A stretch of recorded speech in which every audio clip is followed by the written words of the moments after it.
Bagong taon, bagong pag-asa.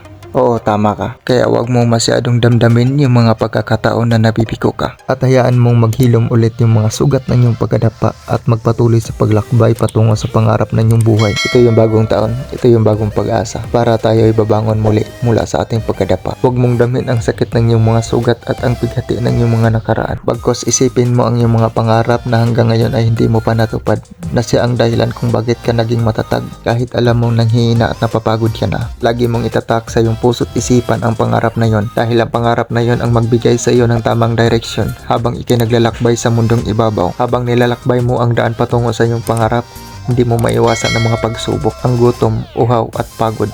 Kaya kung minsan bigyan mo rin ng pagkakataon na magpahinga ang iyong katawan, puso't isipan upang makaipon ng lakas at handang makipaglaban muli sa kahit anumang hamon ng buhay, dahil hindi mo pa alam kung gaano kalayo ang iyong pupuntahan. Matuto kang magtiis at magtiyaga. Huwag kang magmamadali. Huwag mong gawing shortcut ang kwento ng iyong buhay, dahil mas lalo ka lang mahirapan, dahil lahat tayo dadaan sa tamang proseso ng buhay. Dahil ang tamang proseso ay hindi minamadali, tulad ng pag-akyat mo sa bundok na puno ng mga pagsubok na kailangan mong lakarin at gapangin, na kung minsan ay hindi mo maiwasang madulas at babalik doon sa nakaraan, at kailangan mong magsimula muli. Huwag ka lang manghihina at mapapagod na subukang muling akyatin ang iyong mga pangarap. At ngayon kung alam mong nasa gitna ka na, huwag kang masyadong kumpiyansa dahil wala ka ng punong kakapitan. Dahil tanging damo na lang ang mayroon na maaari mong hawakan, subalit kailangan mong pumili na matitibay at malakas ang kalooban na hindi ka kayang ilaglag. Ipagpatuloy mo lang ang iyong nasimulan hanggang marating mo ang tuktok na iyong tagumpay. At kung nasa tuktok ka na, pagmasdan mo ang kagandahan ng kalikasan. Damhin mo ang tamis na iyong tagumpay at hayaan mong ihipan ng hangin ang mga pawis at luha na iyong paghihirap at pagsisikap. At huwag mong kalimutang magpasalamat at manalangin